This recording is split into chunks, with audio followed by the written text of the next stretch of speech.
व्यष्टि अर्थशास्त्र के इससे पहले के वीडियो में आपको पूरे चैप्टर का नोट्स दिया था। आज हम उसी चैप्टर के कुछ अति लघु और दीर्घ क्वेश्चन को लेकर आए हैं। तो चलते हैं हम क्वेश्चन आंसर की तरफ। पहला क्वेश्चन है, अर्थशास्त्र किसे कहते हैं? अर्थशास्त्र सामाजिक विज्ञान की वो शाखा है जिसके अंतर्गत वस्तुओं और सेवाओं के उत्पादन, वितरण, विनिमय और उपभोग का अध्ययन किया जाता है। उसे हम अर्थशास्त्र कहते हैं। अर्थशास्त्र संस्कृत के दो शब्दों से मिलकर बना है। अर्थ मतलब धन और शास्त्र मतलब अध्ययन, दोनों मिलकर अर्थशास्त्र बना है। नेक्स्ट क्वेश्चन है, अर्थशास्त्र के जनक कौन हैं?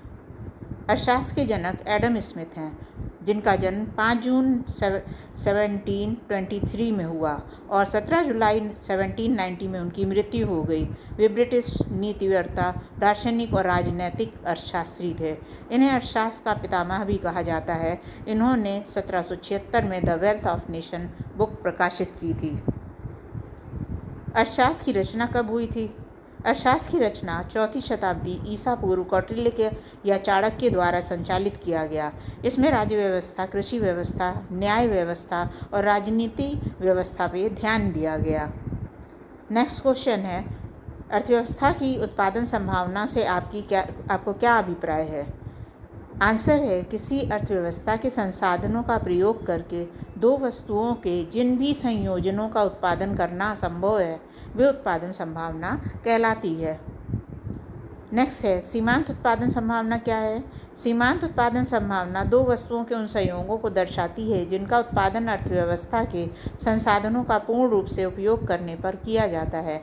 ये एक वस्तु की एक अतिरिक्त इकाई प्राप्त करने की अवसर लागत है।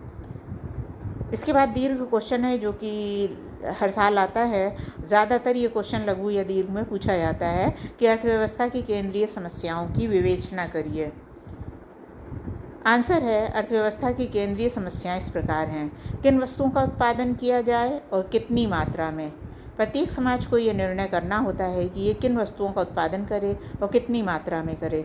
यदि एक प्रकार की वस्तु का उत्पादन अधिक किया जाए तो अर्थव्यवस्था में दूसरी प्रकार की वस्तु का उत्पादन कम हो जाता है, तथा विपरीत। एक अर्थव्यवस्था को ये निर्धारित करना पड़ता है कि वो खाद्य पदार्थों का उत्पादन करे या मशीनों का, शिक्षा एवं स्वास्थ्य पे खर्च करे या सैन्य सेवाओं के गठन पे, उपभोक्ता वस्तु बनाए रखे या पूंजीगत वस्तुएं। निर्णायक सिद्धांत ये है कि ऐसे संयोजनों का उत्पादन करें जिससे कुल सीमांत उपयोगिता अधिकतम हो।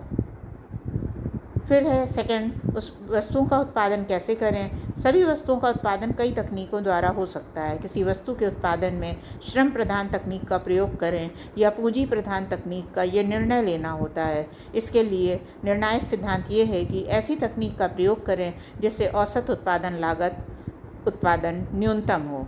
थर्ड है, उत्पादन किसके लिए करें? अर्थव्यवस्था में उत्पादित वस्तुओं की कितनी मात्रा किसे प्राप्त होगी? अर्थव्यवस्था के उत्पादन को व्यक्ति विशेष में किस प्रकार विभाजित किया जाए, ये आय के वितरण पर निर्भर करता है। यदि आय समान रूप से विभाजित होगी तो वस्तुएं और सेवाएं भी समान रूप से विभाजित होंगी। निर्णायक सिद्धांत ये है कि वस्तुओं और सेवाओं की इस प्रकार विभाजित करो, वितरित करो कि बिना किसी को बदतर बनाए किसी अन्य को बेहतर ना बनाया जा सके। प्रश्न 6 है, सकारात्मक आर्थिक विश्लेषण से आप क्या समझते हैं?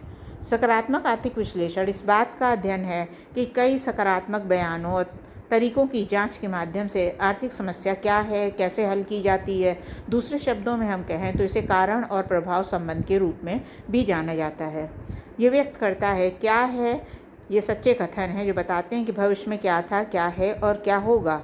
इन दावों की जांच की जा सकती है, सिद्ध किया जा सकता है या असिद्ध भी किया जा सकता है, और ये व्यक्तिगत मूल्य निर्णयों से मुक्त हैं। उदाहरण के लिए, यदि कोई कहता है कि बाहर बारिश हो रही है तो उस दावे की सत्यता की जांच की जा सकती है। इसका संबंध वास्तविक जीवन या यथार्थवादी मुद्दों से है।